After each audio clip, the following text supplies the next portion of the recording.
രാഷ്ട്രീയ തൃശ്ശൂരിൽ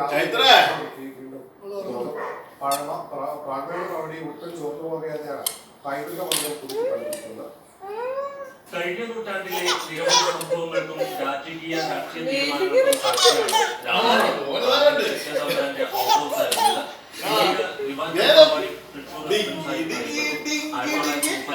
മുതൽ 1939 സൈനിക ഓഫീസർ പ്രവർത്തിച്ചിരുന്നത്.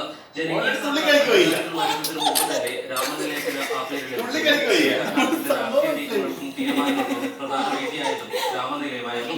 രാമനിലയത്തിൽ എത്തിയാൽ 1-ാം നമ്പർ മുറി തന്നെ വേണമെന്ന് ഇന്ദിരാഗാന്ധിക്ക് നഷ്ടപ്പെട്ടു പോയതും ചരിത്രത്തിന്റെ ഭാഗമാണ്. ലഭിച്ചത് 3 ഘട്ടങ്ങളായിട്ടാണ് പൈതൃക കെട്ടിടം പുതുക്കി പണിതിരിക്കുന്നത്. അപ്പോഴും അതിന്റെ പഴക്കം ചോർന്നു പോകാതിരിക്കാൻ ശ്രദ്ധിച്ചിട്ടുണ്ട്.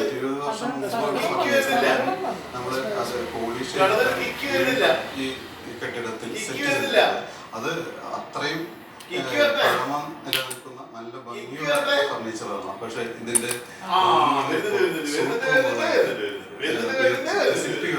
മോഡേൺ ഫെസിലിറ്റി ആക്കിയെങ്കിലും ഇതിന്റെ സ്ട്രക്ചർ എല്ലാം കരിങ്കല്ലും ചെങ്കല്ലും കുമ്മായവും കൊണ്ട് നിർമ്മിച്ച കെട്ടിടം നവീകരിക്കുന്നതിലും കുമ്മായം തന്നെയാണ് ഉപയോഗിച്ചിരിക്കുന്നത്. ഈട്ടിയിലും തേക്കിലും തീർത്ത മുഖപ്പൂവിന്റെയും മറ്റ് പണികളുടെയും കേടുപാടുകൾ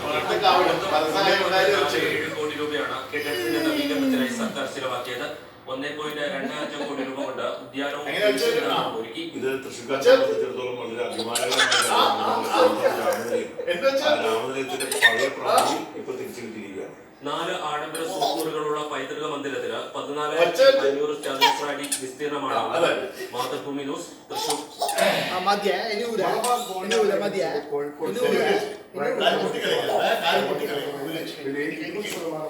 സാധാരണ